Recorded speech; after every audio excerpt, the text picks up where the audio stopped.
जय श्री राम। सीधी बात नो बकवास। मेरा नाम भगवान संत। चैनल का नाम है before one day exam. Exam से एक दिन पहले आपकी तैयारी। PS01 महा मैराथन क्लास है ये। आपको कल एग्जाम के अंदर इसी पेपर से सारे क्वेश्चन देखने को मिलेंगे। मुझे पता है आप ज्ञान से बहुत सारा यूट्यूब से बहुत सारा ज्ञान लेके आए हो। मैं आपको वीडियो शुरू होने से पहले आपको बता देता हूँ, मेरे इस वीडियो के अंदर क्वांटिटी कम रहेगी लेकिन क्वालिटी ज़्यादा रहेगी। ठीक है, अगर आप एग्जाम के अंदर 20 पेज भर के आते हो और एक बंदा है जो 10 पेज भर के आता है लेकिन सही एजुकेटेड पर्सन के उत्तर लिख के आता है ना, तो वो आगे जाएगा। अब समझदार को इशारा काफ़ी है। वीडियो को शुरू करता हूँ, उससे पहले बता देता हूँ, अगर ये वीडियो आपको बोरिंग लगे तो भाई फालतू का और फ्री का ज्ञान अच्छा लगता है, लेकिन जो आपको थोड़ा बहुत पेड ज्ञान होता है और अच्छा ज्ञान होता है वो बोरिंग ही लगेगा। तो इस वीडियो को अंत तक देखना है, आपके एग्जाम के अंदर आप क्वालिफाई करके आओगे।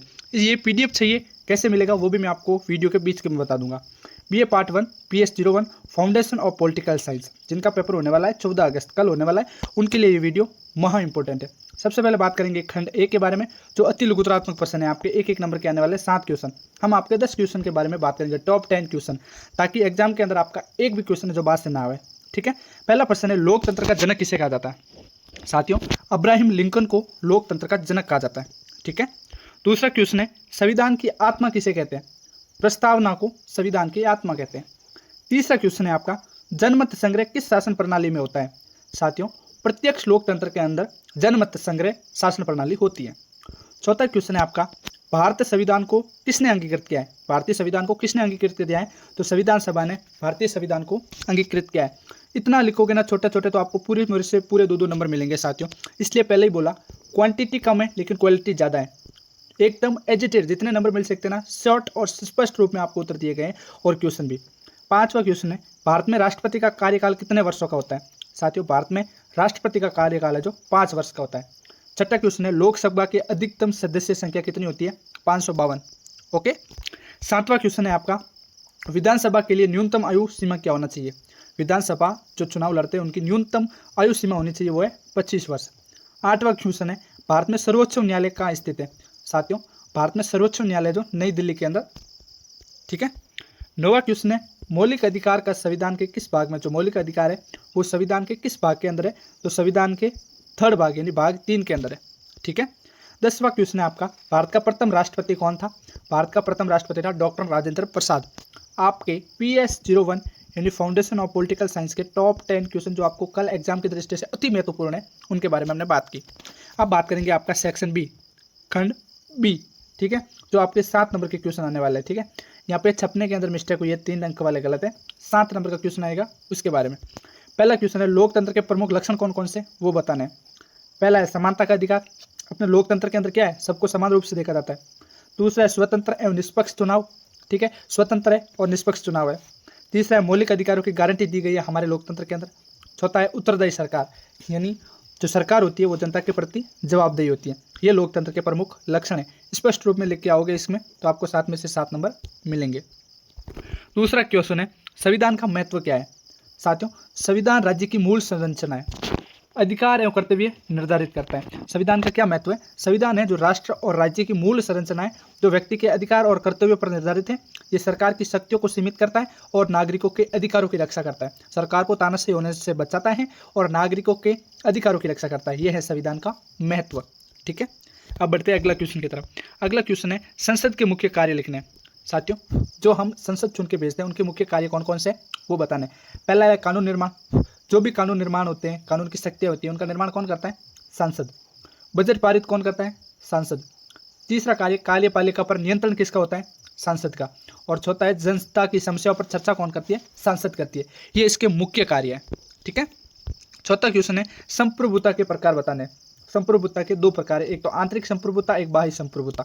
साथियों, संप्रभुता का शाब्दिक अर्थ होता है अपने राष्ट्र, अपने देश के प्रति प्रेम भाव। ठीक है, तो एक आंतरिक संप्रभुता यानी अंदर रूप से हम देश की पर्यावरण को बचा सकते हैं, देश की कानून शक्तियों का पालन कर सकते हैं।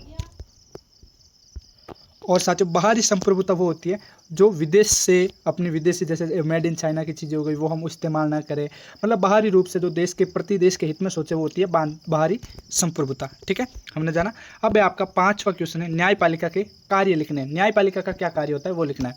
पहला कार्य होता है विवादों का निपटारा। ठीक है, विवाद जितने भी होते हैं उनसे निपटारा होता है। दूसरा, संविधान की व्याख्या। तीसरा मौलिक अधिकारों की रक्षा, और चौथा होता है विधायक एवं कार्यपालिका पर नियंत्रण। किसका होता है? न्यायपालिका होता है। तो ये है न्यायपालिका के कार्य, मतलब कोई भी विवाद होगा तो उसका निपटारा कौन करेगा? न्यायपालिका, सर्वोच्च न्यायालय। संविधान की व्याख्या कौन करेगा? इसके अंदर जो भी संशोधन होंगे वो कौन करेगी? वो न्यायपालिका करेगी। मौलिक अधिकारों की रक्षा वो भी न्यायपालिका। और जो विधायक होते हैं, कार्यपालिका होती है, उस पर भी नियंत्रण इन्हीं का होता है। अब आपका अगला क्वेश्चन खंड सी। खंड सी के अंदर हम जानेंगे दीर्घ उत्तरीय प्रश्न, जो आपके 14 नंबर के होने वाला है। ठीक है, सबसे पहला प्रश्न है लोकतंत्र का अर्थ, प्रकार और विशेषताएं बतानी है।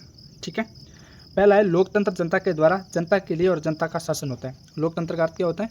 लोकतंत्र जनता के द्वारा जनता के लिए और जनता का शासन होता है, यानी जनता द्वारा चुना हुआ शासन ही लोकतंत्र है। इसके प्रकार और विशेषताओं के बारे में जानते हैं। लोकतंत्र के दो प्रकार है, एक है प्रत्यक्ष लोकतंत्र, दूसरा है अप्रत्यक्ष लोकतंत्र। जनता स्वयं निर्णय लेती है, जैसे कि स्विट्जरलैंड। यानी लोकतंत्र का पहला रूप है प्रत्यक्ष लोकतंत्र, यानी जनता खुद अपना एक कैंडिडेट चुनती है जो सत्ता के अंदर भेजती है, और वो विधायक या जो भी वो सांसद व्यक्ति के अधिकारों की रक्षा करता है, वो होता है प्रत्यक्ष लोकतंत्र। यानी जनता स्वयं अपना मतदान करके सरकार का निर्माण करती है। दूसरा होता है अप्रत्यक्ष लोकतंत्र, जनता प्रतिनिधियों के माध्यम से शासन करती है। ठीक है, जनता होती है जो अपना प्रतिनिधि चुन के भेजती है। ठीक है, वहाँ से होता है, जैसे कि भारत। ठीक है, भारत में अप्रत्यक्ष लोकतंत्र नहीं है, भारत में प्रत्यक्ष लोकतंत्र है। ठीक है, अब इसकी विशेषताएं कौन कौन सी है लोकतंत्र की? समान मताधिकार है, सबको अधिकार है मतदान करने का। दूसरा है मौलिक अधिकारों की गारंटी दी गई है। तीसरा है उत्तरदायी सरकार, ये लोकतंत्र की विशेषताएं हैं।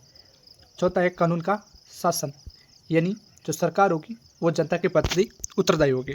निष्कर्ष, लोकतंत्र स्वतंत्रता, समानता और जन कल्याण पर आधारित शासन प्रणाली है। लोकतंत्र क्या है? जनता द्वारा चुना हुआ शासन।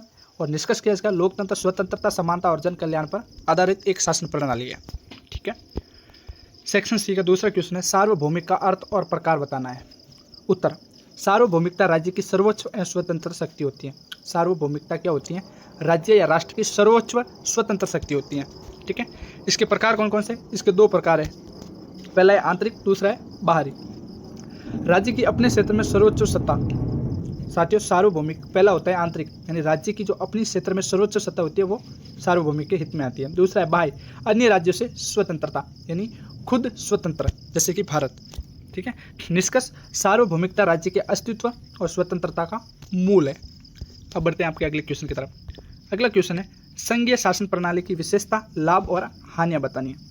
साथियों, आपको एग्जाम के अंदर नंबर कैसे मिलते हैं वो बता देता हूँ। सबसे पहले संघीय शासन प्रणाली की विशेषता है। यहाँ पे अगर पूछते हैं संघीय शासन प्रणाली क्या है तो हम इसको एक्सप्लेन करते हैं, लेकिन यहाँ पे विशेषताएं पूछी है तो 2 नंबर विशेषताओं के, 2 नंबर लाभ के और 2 नंबर हानि के, टोटल आपके 6 नंबर हो गए, प्लस 1 नंबर होगा निष्कर्ष का, यानी टोटल आपके 7 नंबर ऐसे मिलेंगे। इसी प्रकार हमने ये तैयार किया।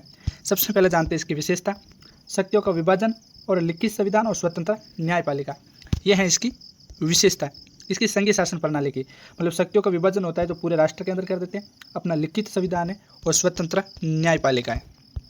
लाभ कौन कौन से? एक तो विविधताओं का सम्मान होता है एवं दूसरा स्थानीय स्वशासन। हानियां है, केंद्र राज्य में विवाद हो जाता है और निर्णय लेने में बहुत धीमापन है संसदीय शासन प्रणाली में। निष्कर्ष, विविधता में एकता बनाए रखने के लिए संघीय व्यवस्था उपयुक्त है। ठीक है, ये आपका क्वेश्चन हुआ कंप्लीट। फोर्थ क्वेश्चन है न्यायपालिका की स्वतंत्रता क्या है। इसको हम 2 भागों के अंदर समझेंगे, पहला महत्व और दूसरा उपाय। सबसे पहले निष्पक्ष न्याय, किसी के भी पक्ष में नहीं होता है, दोनों पक्षों को समान रूप से देखा जाता है और निष्पक्ष रूप से इनका न्याय किया जाता है। दूसरा है नागरिक अधिकारों की रक्षा, जो सामान्य मनुष्य होते हैं, आम नागरिक होते हैं, उनके अधिकारों की रक्षा की जाती है। ठीक है, अन्य अंगों पर नियंत्रण, जो भी राष्ट्र के अंदर, राज्य के अंदर जो भी अंग होते हैं न्यायपालिका से रिलेटेड, कार्यपालिका और व्यवस्थापिका, उस पर है जो नियंत्रण रखती है। दूसरा इसका उपाय क्या है? निश्चित कार्यकाल। ठीक है, इसका निश्चित कार्यकाल होता है न्यायपालिका का, और वेतन की सुरक्षा होती है और पद से हटाने की कठिन प्रक्रिया है। ठीक है, ये इसके उपाय है। महत्व में 3 पॉइंट लेके 3 नंबर वहाँ से मिल गए और 3 नंबर यहाँ पे उपाय के मिल गए, टोटल आपके 6 नंबर और 1 नंबर जैसा कि मैंने आपको बताया आपका निष्कर्ष का मिल जाएगा। तो निष्कर्ष इसका ये है कि स्वतंत्र न्यायपालिका लोकतंत्र की आधारशिला यानी मेन पॉइंट है। ठीक है, आपके टोटल 7 नंबर क्लियर। अगला क्वेश्चन है भारत के राष्ट्रपति के अधिकार एवं कार्य कौन कौन से हैं। तो राष्ट्रपति के अधिकार एवं कार्य कौन कौन से वो जानते हैं। पहला कार्य है कार्यपालिका। पहला कार्य कौन सा है? कार्यपालिका, यानी मंत्रिपरिषद की नियुक्ति करता है। ठीक है, दूसरा राष्ट्रपति का कार्य है संसद का सत्र बुलाना या विधेयक पर हस्ताक्षर करवाना। तीसरा है न्यायिक, दया याचिका स्वीकार करना। ठीक है। चौथा है आपातकालीन की घोषणा कर सकता है, ये राष्ट्रपति के पास अधिकार होता है।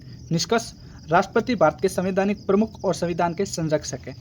हमारे भारत के अंदर राष्ट्रपति को सर्वोच्च पद, सर्वोच्च स्थान दिया गया है, लेकिन पूरा का पूरा काम काज है जो भारत का प्रधानमंत्री करता है। ठीक है साथियों, इसके साथ हमने आपके इस अध्याय के अंदर, इस वीडियो के अंदर सेक्शन अ, ब और स तीनों के बारे में मोस्ट इंपोर्टेंट कल जो आपके एग्जाम के अंदर क्वेश्चन देखने को मिलेंगे उसके बारे में चर्चा की है।